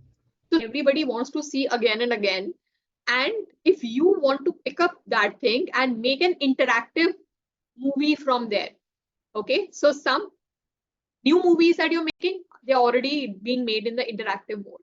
But let me say, how many of you know Shah Rukh Khan from India? Yeah, everybody know. Yes, Prof. Everybody would know. Good. Okay. So that's a good thing to know. So a lot of his movies, from, maybe 15, 20 years back, his biggest hit till date was Dilwale Dulhaniya Le Jayenge. Tujhe Dekha To Ye Jana Sanam is the song which is popular. And that is one movie which ran in the cinema halls for more than 20 years. It was not taken off for more than 20 years because people would go there and watch it again and again for 20 big years. So if you take something, a content which is so popular, or you take a Friends, which is a very popular US series, Friends, where there are a group of friends, and a lot of youngsters like watching it. And or if you pick up a thing like Vampire Diaries or The Money Heist, and now want to make it interactive. They were not made interactive at the point where they were done. How can you do it? You can actually use AI technology to learn the emotions, the features, the gestures, and understand the voice of each and every character, and you can create it in the AI mode. I'll give you one example. There was, in the marketing example for advertising in India, something which happened 2 years back. After COVID, a lot of small businesses had suffered because they had lost a lot of their revenue because people were not buying from them. So there was an initiative by Cadbury in India where they hired and they signed Shah Rukh Khan, who's like one of the most popular brand ambassadors in India, to do an ad for Cadbury at the time of Diwali, which is a major festival in India. So what they did was they recorded the facial expressions of Shah Rukh Khan. They understood the voice. The AI feature did that. And they came up with so AI was ready to feature Shah Rukh Khan in any ad possible. So now a local shopkeeper who was selling sweets, or who was selling probably eyewear, or who was selling clothes, but that local shopkeeper does not have money to sign Shah Rukh Khan. This also answers one of your questions related to cost and the costly things. So a local shopkeeper does not have the money to sign Shah Rukh Khan. That shopkeeper simply had to go to the Cadbury website, enter the name of his shop, what his shop is about, selling clothes or selling sweets or selling eyewear, enter some basic details and process that information. Click. You know what was generated? Shah Rukh Khan was promoting in Hindi, in your regional language. You could also change the language, your particular shop. So if this Diwali you want to buy sweets, go to this ABC shop because you have fed the name of ABC to buy your sweets. Okay. For the other shopkeeper, he was saying, so if this Diwali you want to buy clothes, go to this particular shop, which is in Mumbai in this particular area. So this is something that AI has done, and Shah Rukh Khan has not recorded any of these ads. AI has understood it, and Shah Rukh, you will actually feel that he's actually speaking it because his facial expressions, his movement of voice, and his actual tone, his actual voice is something which was generated for the small retailers. So when we have this big question that I just started, I don't have the money to sign Ronaldo, for example, he could be doing your ad. So similarly, in case of some old movie, you take up Shah Rukh Khan, for every character, you just capture their emotions. And then, after a popular movie, after every 10 minutes, you give the option, the customer, the audience, how do you want now the story to progress? Everybody remembers the old story. So now I want to, have a new option that, okay, instead of going to India after my girlfriend, do I want to first go and, see that how I can, impress the father of the girl before I actually want to see, the other options. So how do I want the story to progress for the earlier films and earlier movies and other series, which we have seen so many times? So if you actually combine interaction, AI, and pick up any old series, you can come up with something that people will engage with your content in a big time way. And this can actually earn you millions of dollars. So this is a free idea that I've given to you because I don't have the money to invest in so much of AI technology. But trust me, if you can collab with somebody, it will really get you a good amount of money. Very amazing, Prof. All right. Gupta.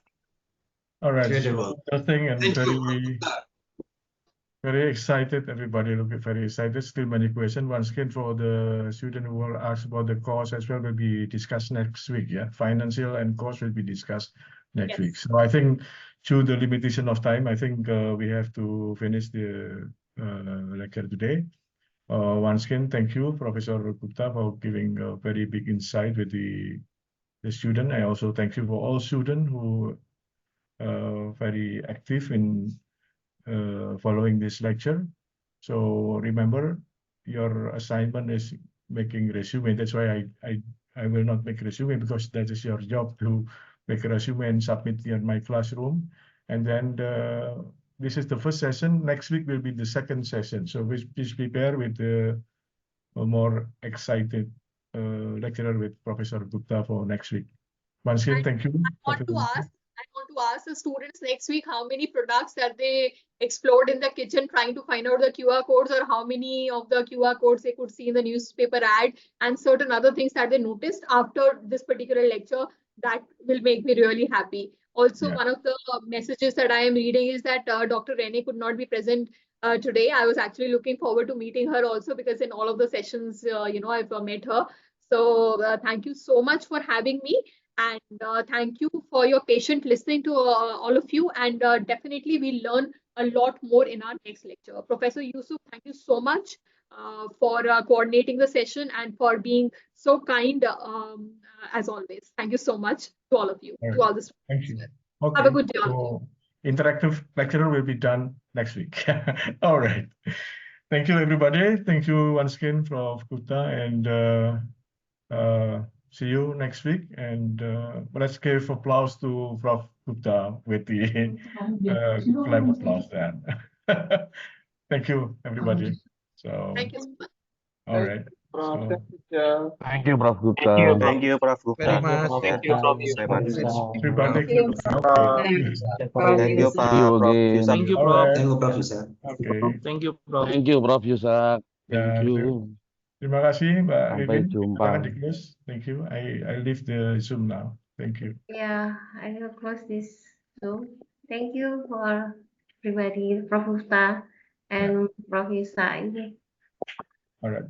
Thank you. Thank you.